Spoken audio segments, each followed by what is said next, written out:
सण नाहीये राज, हा असा खेळ आहे जो स्पेन सारख्या देशांमध्ये देखील घेतला जातो. प्रो गोविंदा देखील हल्ली होते. राजा आज तुम्ही आला संपूर्ण मानवी मनोरे रचणारे गोविंदा जिथे उपस्थित आहेत. राजा आपल्या मनातील आम्हाला गोष्टी जाणून घ्यायचे.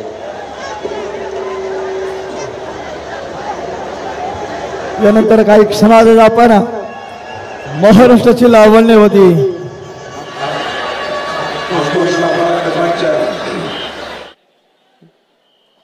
या दहीहंडीच्या कार्यक्रमाला इथं आवर्जून इथं उपस्थित सर्व गोविंदा पथकचे सर्व गोविंदा आणि इथं उपस्थित सर्व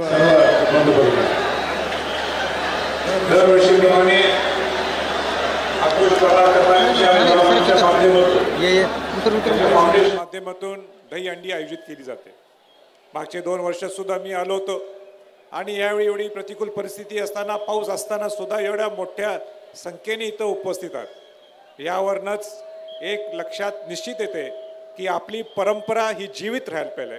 ही परंपरा घेऊन आपण पुढे जायला पाहिजे. आणि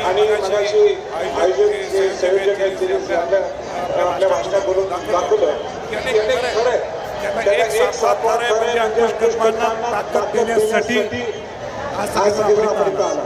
आणि हाच तर डोळ्यासमोर ठेवूनच आलेलं की एक प्रस्थापित त्यांच्यापेक्षाही एक चांगला एक उमेद घेऊन एक युवा नेतृत्व, ज्या नेतृत्वाच्या खऱ्या अर्थाने ह्या भागाची उत्कृष्ट सोडू शकतो आपण. त्यांना ताकद देण्यासाठी संभाजीराजेंची आजपर्यंत उपस्थिती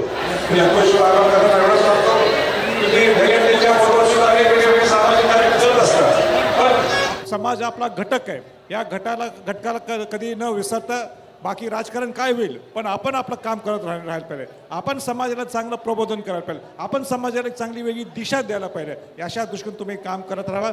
मी अंकुश बाबा कदमांच्या पूर्ण त्यांच्या पाठीशी आहे. आणि म्हणून माझी त्यांचा आग्रह होता. मी यावं कालच मी परदेशातून इथं पोहोचलो आणि त्यांचा आग्रह होता की तुम्ही यायलाच पाहिजे.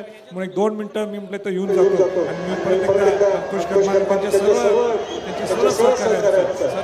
टीम फाउंडेशनच्या सर्व टीमचं त्यांचा मनापासून कौतुक करतो. एवढं निश्चित आहे दरवर्षी मी त्यांना ज्यावेळी त्यांना पाहिलेलं आहे, दरवर्षी ही ताकद वाढत चाललेली आणि ताकद काही वाढत आणि मागच्या वेळी मला माहिती नाही किती पैशाची दहीहंडी होती, यावेळी 25 लाखाची दिसले. मी आकडे बघून मी घाबरून गेलो. पण असू दे, सगळ्या लोकांना ते 4 पैसे हे सगळ्या गोविंदांना मिळून देत. आणि ही परंपरा, ही संस्कृती ही असेच जोमाने चालू राहू दे, एवढीच मी अपेक्षा व्यक्त करतो. थांबतो. आणि जय हिंद, जय महाराष्ट्र. राजा, जनतेचे प्रश्न सोडवण्यासाठी रयतेमध्ये जावं लागतं आणि रयतेचे प्रश्न सोडवून रयतेसोबत येऊन रयतेचे प्रश्न सोडवणारा एकमेव राजा म्हणजे युवराज छत्रपती संभाजीराजे भोसले.